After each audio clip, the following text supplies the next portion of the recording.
Vous croyez que la tyrannie de la majorité, c'est mieux que la tyrannie de la minorité qu'on vit aujourd'hui? Parce qu'aujourd'hui, on est sous tyrannie de la minorité. Hein. On a 13% du corps électoral qui soutient un gouvernement majoritaire et qui impose des décisions à 77% des autres. Crayonniste, bonjour. Dans l'épisode d'Œil pour Œil d'aujourd'hui, je reçois Clara Egger, candidate à la présidentielle pour le mouvement Espoir RIC 2022. Clara Egger souhaite mettre en place le RIC, donc le référendum d'initiative citoyenne. Pour elle, les citoyens n'ont pas aujourd'hui assez de pouvoir. Et c'est pour restaurer ce pouvoir qu'elle souhaite mettre en place un référendum d'initiative citoyenne constituant, c'est-à-dire que l'on changerait la constitution pour améliorer le quotidien des Français. Elle présente cette mesure dans son programme et dans ce livre pour que voter serve enfin. Et vous, est-ce que vous pensez que les citoyens manquent de démocratie aujourd'hui? Dites-le moi en commentaire, ça m'intéresse. Si la vidéo vous plaît, n'hésitez pas à vous abonner, à laisser un commentaire et à mettre un j'aime, ça fait toujours plaisir. Bonne vidéo. Je crèverais avec une queue dans la bouche. Il faut lui mettre dans la bouche de la nourriture et pas sa bite en fait. Marine Le Pen est une démagogue. Si c'était pour le Frexit, pourquoi ils vous ont pas élu en Parce 2017? que, alors, Si nous sommes à l'image de la société, dans la société il y a forcément du racisme. Les médias ont changé. Ça veut dire quoi? C'est-à-dire qu'il faut aller chez Cyril Hanouna sur TPMP pour débattre? Bonjour Clara Egger. Bonjour Antonin, bonjour à tous. C'est un vrai plaisir de vous avoir ici aujourd'hui pour une interview, pour un œil pour œil avec moi. Clara Egger, vous êtes candidate à la présidentielle donc de 2022 et vous êtes candidate donc du mouvement citoyen Espoir RIC. Donc j'avais une question au tout début pour essayer de bien comprendre ce que c'est. C'est quoi le RIC? Le RIC, alors déjà, candidate à la candidature, hein, la différence est importante puisque pour être candidat, voilà, il faut obtenir le soutien de 500 parrains, qui sont en fait des élus, maires et élus au niveau députés, élus européens, conseils régionaux, etc. Le RIC, c'est une idée qui est très très simple. C'est l'idée que chaque citoyen puisse écrire directement la loi. Donc aujourd'hui, il y a environ 1000 personnes dans notre pays qui peuvent faire une proposition de loi, ce sont les députés et le gouvernement. Le RIC, c'est étendre ce droit-là à l'ensemble des citoyens et qu'on puisse demain faire une proposition de loi sur un sujet et donc ça c'est le côté initiative citoyenne et qu'à la fin on décide quelle proposition de loi on veut adopter par référendum, donc c'est le côté référendum d'initiative citoyenne. Nous, on le cible sur des lois très particulières, ce sont les lois constitutionnelles, et on pourra peut-être expliquer pourquoi c'est vraiment important de cibler ce niveau-là dans notre pays, pourquoi c'est la Constitution qui est la clé du pouvoir des citoyens.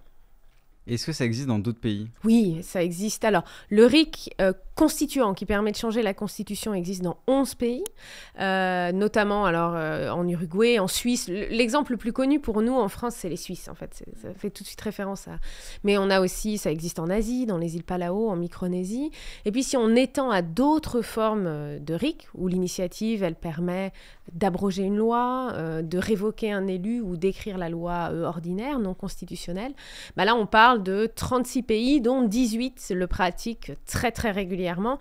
Les plus grands exemples, c'est que la moitié des États, notamment aux États-Unis, la Californie, qui est un des grands États, prend des décisions quotidiennement par référendum d'initiative citoyenne. Donc c'est pas un outil isolé. Et aucun pays de l'Union Européenne, hormis la Suisse qui n'est pas dans l'Union Européenne, mais aucun pays d'Europe, sinon on utilise... Si, alors on a des formes particulières. L'Italie a le référendum abrogatif. On a l'Allemagne qui l'a au niveau local.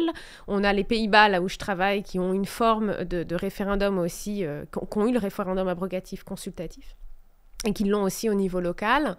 Voilà un peu pour les exemples proches de nous en Europe. C'est vraiment il y a de plus en plus, ce qui est important à retenir, c'est de plus en plus de pays. C'est très récent pour beaucoup de pays? C'est récent pour beaucoup de pays, ouais. Mais l'outil en tant que tel, en fait, c'est Condorcet qui l'a inventé, c'est un Français. On devait l'avoir juste après la Révolution française. Il était dans la première constitution qui a jamais été appliquée. Et c'est comme ça que les Suisses l'ont eu, parce que Condorcet l'a inventé. Donc on a des pays qui le pratiquent depuis près de 200 ans, la Suisse, les États-Unis. Et puis on a des pays pour lesquels c'est plus récent. Ça s'est marqué surtout, on va dire depuis les années 1990, le nombre de pays qui l'adoptent est de plus en plus important. Et pourquoi en France on a décidé de ne pas l'adopter alors? En France, on a un fossé très très gros. Vous savez, souvent on dit une démocratie, pour qu'elle fonctionne, il faut qu'elle soit réactive. C'est-à-dire quand les citoyens veulent quelque chose, paf, les élus le mettent en place. Ça, c'est une grande caractéristique des démocraties qui fonctionnent. C'est cette réactivité, les citoyens demandent quelque chose, ils l'obtiennent. Nous, notre démocratie, elle est très très peu réactive, puisque environ depuis le moment où on a posé la question aux Français, 2011, on a 3/4, c'est vraiment, il y a très peu de mesures où on a un tel soutien populaire, 3/4 des Français veulent le RIC, le soutiennent et pensent qu'écrire la loi, c'est un droit qu'on doit avoir, c'est un pouvoir qu'on doit avoir en France. Et 10% des élus sont favorables à ce droit-là. Pourquoi ? Parce que c'est un outil, alors surtout en matière constitutionnelle, qui prive les élus de leur pouvoir, qui les oblige à composer avec les souhaits d'un grand nombre de citoyens. Mais on peut comprendre qu'ils n'aient pas très très envie d'adopter cette mesure dans le temps court. Mais du coup, quoi, vous direz qu'aujourd'hui on ne vit pas en démocratie ? Aujourd'hui, une démocratie, moi j'ai une définition très simple de la démocratie, ça se mesure, le niveau de démocratie, ça se mesure au nombre de choses que les citoyens peuvent faire, au nombre de droits que nous avons, au nombre de pouvoirs que nous avons. Bon, en France, on en a un certain nombre. On a le droit de former un parti politique, on a le droit de se présenter aux élections, on a le droit d'élire sur l'offre politique qui ont été faites, on a le droit de manifester avec des restrictions quand même ces dernières années. Puis il y a un droit qu'on n'a pas, qui est fondamental, qui est celui d'écrire la loi et de voter la loi directement. Et c'est ce qui explique pourquoi notre démocratie, quand on regarde un peu les classements internationaux, vous savez, il y a le hit parade des démocraties, comme il y a le hit parade des chansons. La France est très mal classée. En fait, on est avant-dernier en Europe occidentale. Derrière nous, il y a l'Italie. Je suis désolée pour les Italiens. Souvent, quand je dis ça, on dit « Oula, les Italiens vont pas être contents ». Mais on est, oui, en bout de course. Pourquoi ? Parce qu'on a un système politique où le pouvoir se concentre de plus en plus en un petit nombre de mains et un grand nombre de personnes subissent des décisions avec lesquels ils ne sont pas d'accord, qu'ils ne soutiennent pas, et sans pouvoir faire grand-chose, en fait, pour s'y opposer. Et c'est ça le nœud principal de notre système aujourd'hui. Pourtant, il y a des élections assez souvent en France. Qu'est-ce qui fait alors que ce pouvoir se concentre ? Parce qu'en soi, on peut très bien voter, décider de voter pour un élu ou un autre, on peut décider de voter pour un président ou un autre. Et dans ce cas-là, pas besoin de toujours constamment changer la loi avec des référendums d'initiative citoyenne. On a eu en fait, il y a une série de petites décisions qui ont été prises dans notre pays dont on n'a pas mesuré l'impact qu'elles allaient avoir sur la possibilité de chacun aussi de porter des projets différents aux élections. Une des premières mesures qui a un peu mis des rouages dans la machine, c'est la loi de financement des partis politiques, on aurait pu choisir plein de modalités possibles. La modalité qui a été reconnue, c'est le nombre de financements que vous avez est dépendant des scores électoraux. Qu'est-ce que ça produit en bout de chaîne ? Ça produit qu'un parti politique n'a plus du tout intérêt à avoir des militants. Puisque l'argent que vous arrivez à gagner, c'est si vous faites des gros scores électoraux. Donc vous allez aller chercher des professionnels qui vont vous expliquer comment les gagner les élections. Professionnels de la com, mais pas des militants. Parce qu'un militant... faut lui faire coller des affiches, mais ça remet en question un militant, ça pose des questions sur le fonctionnement, ça veut remettre en cause les décisions qui sont prises, donc on va plutôt les mettre de côté, et on a petit à petit des partis politiques qui se vident. Aujourd'hui, les partis politiques, c'est quasiment plus de... La République En Marche, c'est rien comme adhérents. Mais les Républicains, c'est peu. C'est quoi ? Il n'y a pas d'idéologie Non, c'est juste qu'il n'y a pas de soutien. Ils n'ont pas besoin d'avoir un soutien militant. Ce qu'il faut qu'ils sachent faire, c'est gagner des élections. Et ce n'est pas les mêmes compétences. Si on regarde en Allemagne, par exemple... Donc sans base militante, on peut gagner des élections. Oui, sans base militante, vous pouvez gagner des élections. Même, il vaut mieux, dans notre pays, ne pas avoir trop de base militante, parce que je vous assure que travailler avec des militants, c'est composer, c'est faire des choix, et il vaut mieux se faire machine de guerre. Zemmour, aujourd'hui, il a beaucoup de militants, beaucoup de gens derrière lui. Zemmour, il a beaucoup de financement. Il a pas... Le nombre de militants, j'attends de le voir. C'est-à-dire, il a le capital. Vous savez, pour gagner une élection, il faut 3 types de capital. Du capital politique, c'est-à-dire connaître des personnes, des partis politiques, des personnes dans la politique, du capital médiatique, c'est-à-dire être visible médiatiquement, et du capital financier. Zemmour, il combine les 3. Le capital humain, il n'en a pas besoin, en fait. Il n'y a pas nécessité d'avoir du capital humain pour gagner une élection. Qu'est-ce que ça fait ?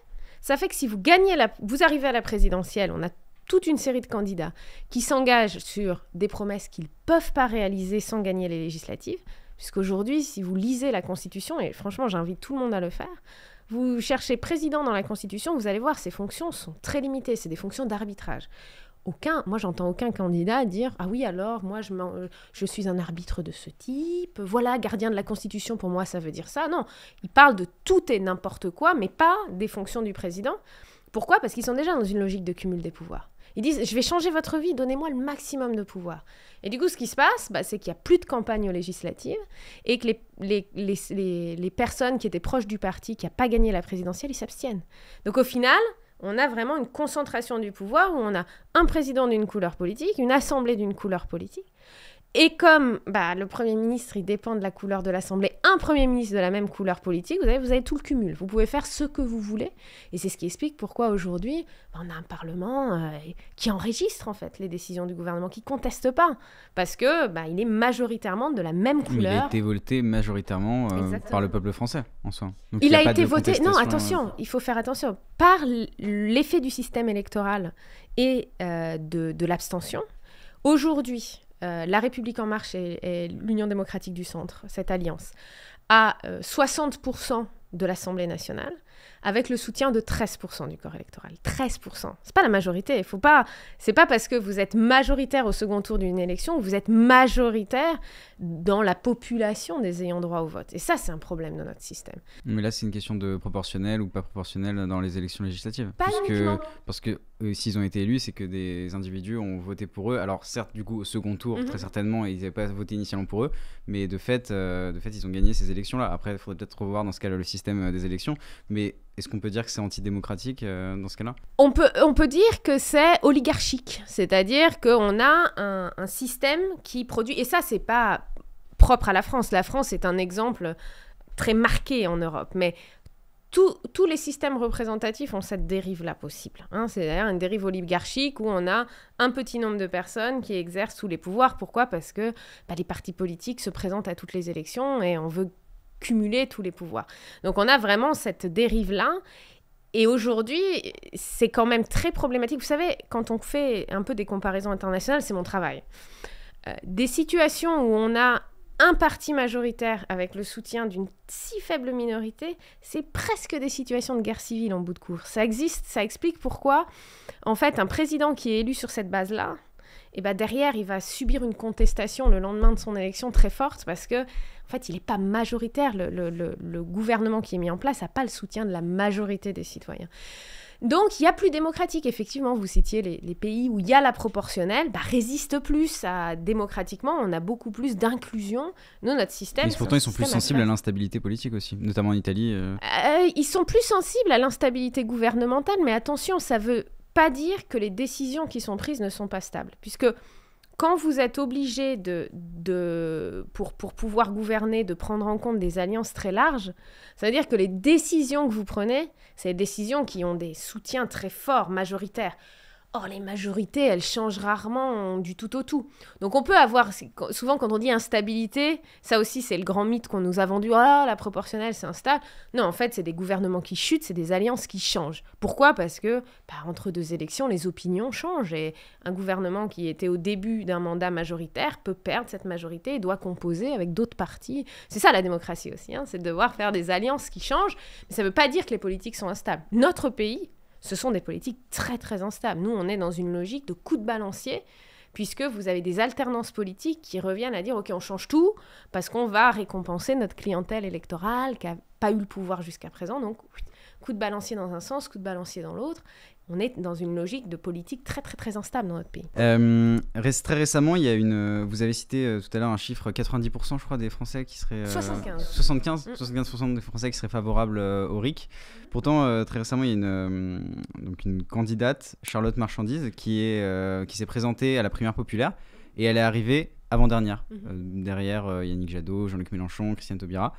Dans ce cas-là, comment expliquer qu'une candidate qui pourtant a une mesure que 75% des Français approuvent, se retrouve dans une élection où il y a des Français qui très certainement sont aussi favorables au RIC, qui ne représentent pas les 25% restants, elle ne soit pas plébiscitée. La primaire populaire n'est pas le reflet je ne sais pas combien, peut-être un peu moins de 300 000 électeurs. Un peu plus. Un petit peu plus, 310 000 peut-être. Je ne sais plus exactement. Ne sont pas le reflet de la diversité. On est quand même sur des électeurs, profils très particuliers. Mais ce n'est pas des électeurs qui sont anti-démocratie. C'est pas des électeurs. C'est des électeurs. Le problème de la démocratie, c'est qu'aujourd'hui, on a des partis politiques qui sèment la confusion totale là-dessus. Et je dois le dire que la confusion, particulièrement dans la primaire populaire, a été très forte. Moi, j'ai été au début des débats sur la Constitution, c'est-à-dire, c'est toujours, oui, alors la démocratie, le RIC, ça suffit pas, pourquoi pas, mais pourquoi pas aussi le vote blanc, pourquoi pas aussi le jugement majoritaire, et puis pourquoi pas aussi des conventions sur le renouveau démocratique. Tout ça, ça floute, parce que si on repart de la définition de la démocratie, c'est l'idée que ceux qui subissent des décisions ont le pouvoir de les changer. Ce sont les citoyens qui ont les clés, qui ont la main sur les règles du jeu politique. Ils ont le droit d'intervenir à chaque fois qu'une décision ne leur plaît pas. Et ça, ce droit, il est permanent. On voit bien que c'est juste pas la même chose. Le RIC, c'est pas la même chose que le vote blanc, la reconnaissance du vote blanc. Parce que la reconnaissance du vote blanc, ça vous donne quoi comme droit ? Le droit de dire « l'offre électorale ne me convient pas », point. Et aux élections, parce qu'entre deux élections, vous avez le vote blanc, vous êtes content, mais si on ne vous demande pas de voter sur un sujet, vous n'avez pas le droit de proposer des lois et de les voter directement, même si vos élus ne sont pas d'accord avec ça. Donc on a cette confusion très forte, mais qui s'explique aussi, moi ça ne m'étonne pas du tout ce résultat, parce que certes, alors déjà Charlotte Marchandise a eu du soutien, donc quand vous dites c'est pas, il n'y a pas que 25%, mais il y a quand même parmi les gens qui ont soutenu, qui ont voté à la primaire populaire, il y a eu des gens qui vraiment pour qui cette question de la démocratie, c'était ce qui distinguait Charlotte Marchandise et fallait la soutenir pour ça. Par contre, l'électorat de la primaire populaire, il est très particulier. Il est diplômé, il est urbain, dans une grande partie. On n'a pas de sociologie très claire électorale. Il fait partie des gagnants, de ceux qui sont quand même assez bien représentés politiquement. Le RIC, c'est l'outil de ceux qui subissent, c'est l'outil des perdants, c'est l'outil de ceux qui n'exercent pas le pouvoir. En fait, entre deux élections, ils ont pu mettre un bulletin dans l'urne s'ils le mettent, mais après, ils n'ont plus aucun moyen d'influencer le cours des choses. Donc c'est normal qu'auprès de partis dont l'union, c'est de faire l'union de la gauche pour gagner, on ne s'adresse pas aux perdants, parce qu'on pense qu'on va gagner. Le RIC, il est beaucoup plus populaire dans des mouvements de ceux qui n'ont pas les moyens aujourd'hui de défendre leurs idées parce que les élus ne les écoutent pas, parce qu'ils prennent la rue, de toute façon, ils se font face à une répression policière qui fait qu'ils ne peuvent pas défendre leur sujet.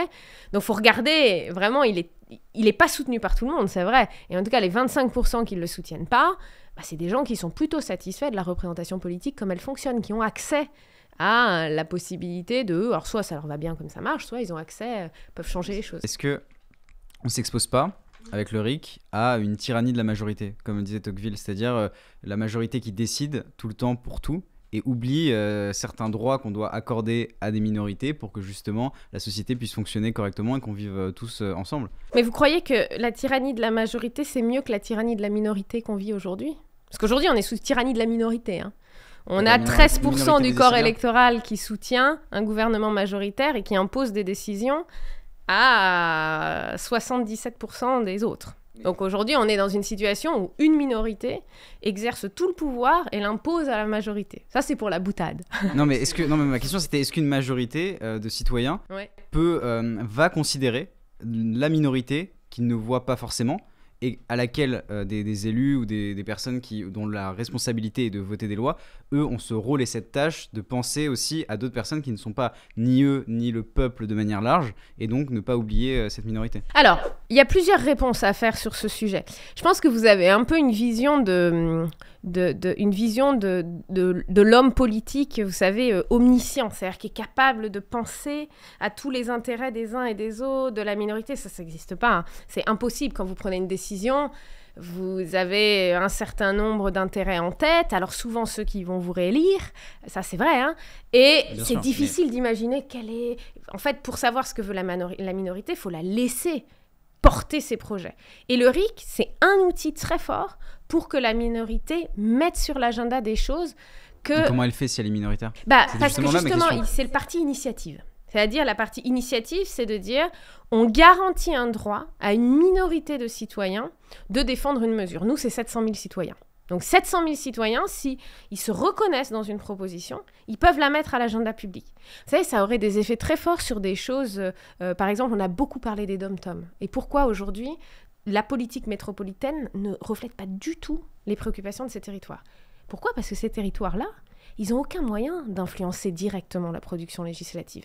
Ils peuvent manifester... Si 700 000 personnes vivant dans les dom-toms déposaient un recours pour faire un référendum d'initiative citoyenne, la majorité donc métropolitaine ne voterait pas pour leurs intérêts. Eh bien, c'est pas ce qu'on constate. C'est pas ce qu'on constate. Pourquoi ? Parce que il y a une réponse de type, j'ai envie de dire, philosophique et une réponse très pratique, de type données, chiffres.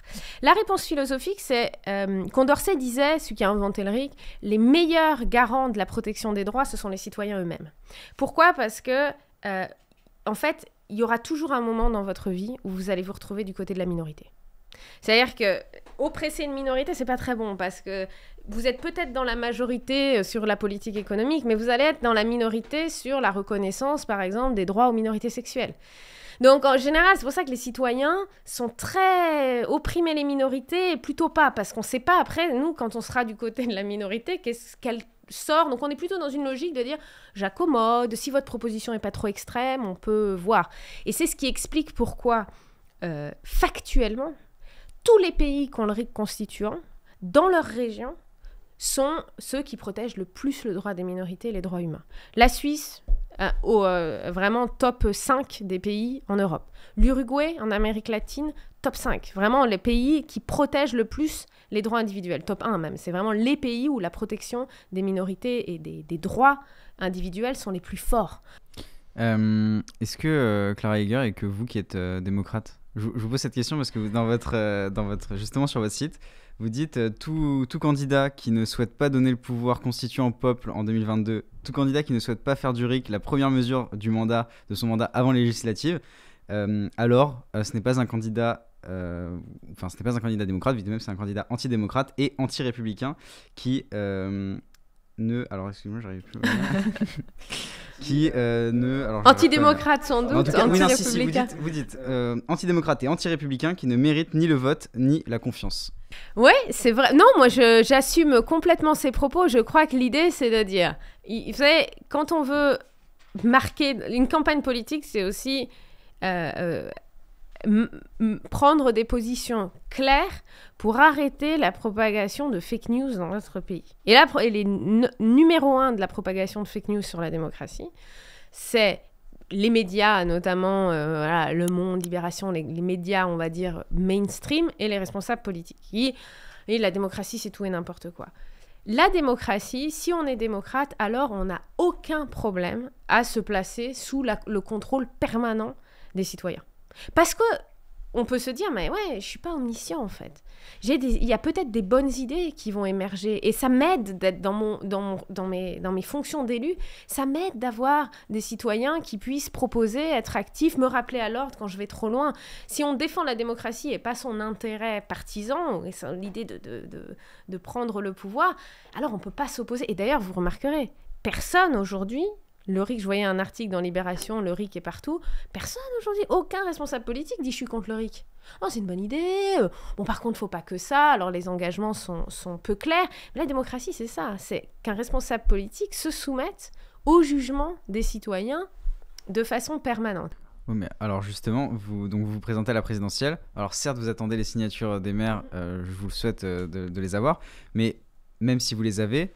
déjà, est-ce que vous avez un programme autre que mettre en place le référendum d'initiative citoyenne constituant et est-ce que vous pensez sincèrement justement dans cette logique de les citoyens, est-ce qu'ils s'investissent, est-ce qu'ils ont envie d'aller voter, etc. Dans ce cas-là, si le RIC est une mesure importante pour eux, vous devriez être à du coup 75%. Alors, il y a nous, on a, comme je vous expliquais, ce qu'on porte, c'est une vision, un projet de société. Et on le porte à la présidentielle parce qu'aujourd'hui, on est le seul mouvement, et j'y reviendrai, qui porte une vision de société qui peut être mise en place par le président de la République. Pourquoi ? Parce que quand vous regardez quels sont les pouvoirs du président, pouvoir d'arbitrage, gardien de la Constitution, représentation à l'international, aucun pouvoir de gouvernement. Donc on ne prend pas des promesses. Si vous attendez des promesses de type Père Noël, de dire « alors moi, président, ce sera 100 balles de plus à la fin du mois », ça relève pas des pouvoirs du président. Donc nous, on est parti des prérogatives constitutionnelles et on a dit « nous, on veut pas faire » comme tous les partis politiques qui disent « je m'assois sur la Constitution parce que les Français, ils ont besoin de rêver une fois tous les 5 ans. Attends, c'est pas grave, on fera pas ce sur quoi on s'est engagé, mais c'est pas grave parce que ça donne un peu de... » Nous, on a choisi ça. C'est une vision de société, c'est... Voilà, le titre du manifeste, c'est « pour une transition démocratique », c'est la démocratie. Qu'est-ce que ça veut dire aujourd'hui rentrer dans une nouvelle étape de la démocratisation de la France? Le RIC, c'est une mesure. C'est une mesure qui enclenche complètement, dont les effets, c'est la clé, qui déverrouille le système et qui a des effets extrêmement forts à tous les niveaux de la vie, sur l'économie, sur l'environnement, sur les questions d'immigration, sur les questions de sécurité, sur les questions d'éducation. C'est ce qu'on explique d'ailleurs dans le manifeste de campagne qui sort, c'est de montrer que cette petite mesure, elle change tout. Avant de changer même plus que de changer des programmes politiques. Donc nous, cette vision-là qu'on porte, ça ressemblerait quoi ? À quoi une France où les décisions, elles partent plus du haut vers le bas. On arrête ce côté, on impose des grandes marches forcées, on modernise contre son gré, mais on part du bas vers le haut. On fait vraiment, on retrouve une forme de dynamisme où les propositions, elles émergent du bas, elles sont plus proches aussi des revendications des citoyens dans leur lieu de vie.